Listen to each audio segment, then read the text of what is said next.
प्रभु यीशु मसीह के मधुर और मीठे नाम में आज दिनांक 12 मार्च दिन शनिवार को हम आप सब अपन के श्रोताओं का स्वागत करते हैं। आज के दिन के लिए जो वचन है वो लिया गया है पहला पतरस की पुस्तक उसका 5वां अध्याय उसका 6वां पद।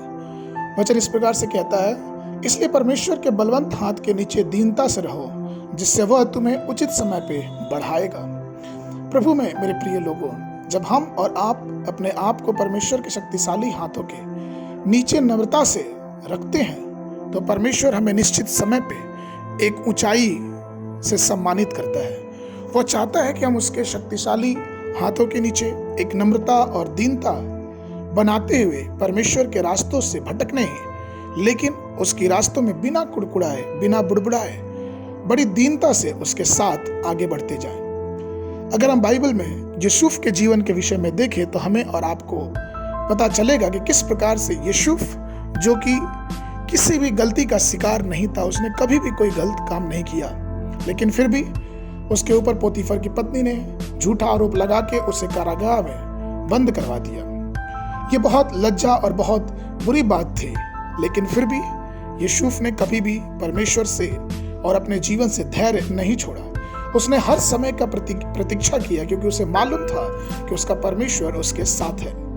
सुबोपदेशक का लिखने वाला अपने 3रे अध्याय अपने पहले पद में कहता है, हर एक बात का एक अवसर और प्रत्येक काम का जो आकाश के नीचे होता है एक समय है। हाँ, वास्तव में प्रभु में मेरे प्रिय लोगों, हर एक चीज जो हमारे और आपके जीवन में होती है उसका एक नियत समय है। प्रभु यीशु हमारे जीवन में चमत्कार करना चाहता है और वो प्रतिज्ञा भी करता है, लेकिन क्या हम उसके समय के लिए अपने जीवन में रुकते हैं? क्या हम दीनता से उसके समय की बाट जोहते हैं? एक छोटी सी कहानी है कि एक कुएं के भीतर एक दीवार में एक छोटा सा बिल बना के गौरैया ने अपना घोंसला बनाया और वहां पे उसने कुछ अंडे दिए, और चूंकि वो अंडे फूटे और उसमें से बच्चे निकले, लेकिन वो बच्चे इतने परेशान थे उड़ने के लिए कि उनका पंख पूरी तरह से विकसित ना हुआ और उनको लगा कि वो उड़ सकते हैं।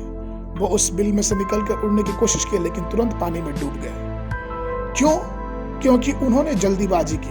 अगर वो 2-4 दिन और रुक जाते तो शायद वो आकाश की सुंदरता, वो चीजों की सुंदरता को अपने जीवन में महसूस कर पाते। ठीक वैसे ही हमारा और आपका जीवन है। यह हमें याद दिलाता है कि हमें परमेश्वर की हर एक प्रतिज्ञा जो उसने हमारे जीवन में की है उसके लिए हमें इंतजार करना चाहिए, क्योंकि वो सिद्ध है और वो अपने कार्यों को अपने समय के अनुसार करेगा। क्या हमें याद नहीं कि हम जब यीशु मसीह इस दुनिया में आया, उसे मालूम था कि वो परमेश्वर है, वो चमत्कारी है, उसके पास बहुत सारी शक्तियां हैं, लेकिन फिर भी उसने अपनी सार्वजनिक सेवा के लिए 30 साल तक अपने घर में रह के अपने माता पिता के साथ रहा, उनकी सहायता की, और सिर्फ 3.5 साल तक इस दुनिया में प्रचार किया, और उसके इस छोटे समय अंतराल की सेवकाई में पूरी दुनिया भर में उसका प्रभाव छोड़ दिया। अगर हम अपने जीवन में यीशु को अपना मार्गदर्शक मानते हैं तो हमको सोचना चाहिए कि वो किस प्रकार से अपने पिता की बातों का पूरी तरह से पालन करता था।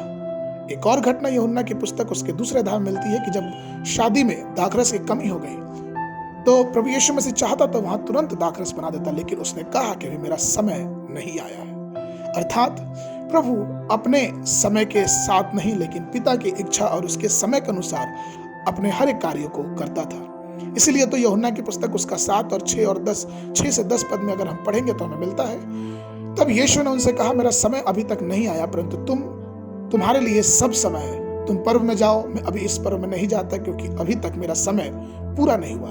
परंतु जब उसके भाई पर्व में चले गए तो वो आप ही प्रगट में नहीं, परंतु मानो गुप्त में होकर पर्व में चला गया। अर्थात प्रभु यीशु मसीह एक विशेष प्रकार के समय चक्र का पालन कर रहा था, और वो समय चक्र परमेश्वर पिता के हाथ में था। प्रभु मेरे प्रिय लोगों, आइए हम भी उस सर्वशक्तिमान परमेश्वर के हाथों के नीचे बड़ी नम्रता से अपने जीवन को सौंप दे, समर्पित कर दे, जिससे कि अपने निर्धारित समय पे पिता परमेश्वर हमें एक ऊंचे स्थान पे लेके जाएगा।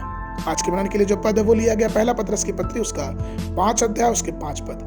हे नवयुवकों, तुम भी प्राचीनों के अधीन रहो, वरन तुम सब के सब एक दूसरे की सेवा के लिए दीनता से कमर बांधे रहो, क्योंकि परमेश्वर अभिमानियों का सामना करता है, परंतु दीनों का अनुग्रह करता है। आज मैं दिन में वचन पढ़ने के लिए सुबह के समय व्यवस्था विवरण की पुस्तक उसका 17, 18 और 19 अध्याय, संध्या के समय मरकुस रचित सुसमाचार 13 अध्याय 1 पद से लेके 20 पद तक। परमेश्वर आप सबको आशीष देवे।